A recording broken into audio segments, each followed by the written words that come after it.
లడ్డూ ఉదంతాన్ని జగన్ మీద రుద్దుతుంటే జగన్ టీం హెరిటేజ్‌ని లైన్‌లోకి తీసుకొచ్చింది. దాంతో హెరిటేజ్ షేర్‌లు ఒక్కసారిగా డౌన్ అయిపోవడం, దాని మార్కెట్ క్యాప్ ఒక్కసారిగా డౌన్ అయిపోవడంతో ఆగ్రహించినటువంటి తెలుగుదేశం వాళ్ళు ఇప్పుడు భారతీయ సిమెంట్స్‌ని నాశనం చేయడానికి ప్లాన్ చేస్తున్నారన్నది ఇప్పుడు సాక్షి హైలైట్ చేసుకొస్తుంది.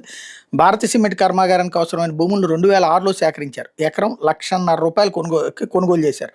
2010లో మరికొంతమంది రైతులు తమ భూములు తీసుకోవాలని అభ్యర్థిస్తే ఎకరం 3.5 లక్షలు చెల్లించి తీసుకున్నారు. అంతకుముందు ఎకరం రూ. 1,50,000తో తీసుకున్న రైతులకు కూడా వాళ్ళు కోరకపోయినా అదనంగా 2 లక్షలు చెల్లించారు. అంటే ప్రతి ఒక్క రైతు భూమి ఎకరాకి 3.5 లక్షలు చెల్లించారనమాట. పరిశ్రమ పూర్తి 2009 నుంచి సిమెంట్ ఉత్పత్తి జరుగుతుంది. పరిశ్రమకు భూములు ఇచ్చిన 120 మంది నిర్వాసితులకి ఉద్యోగాలు లభించాయి.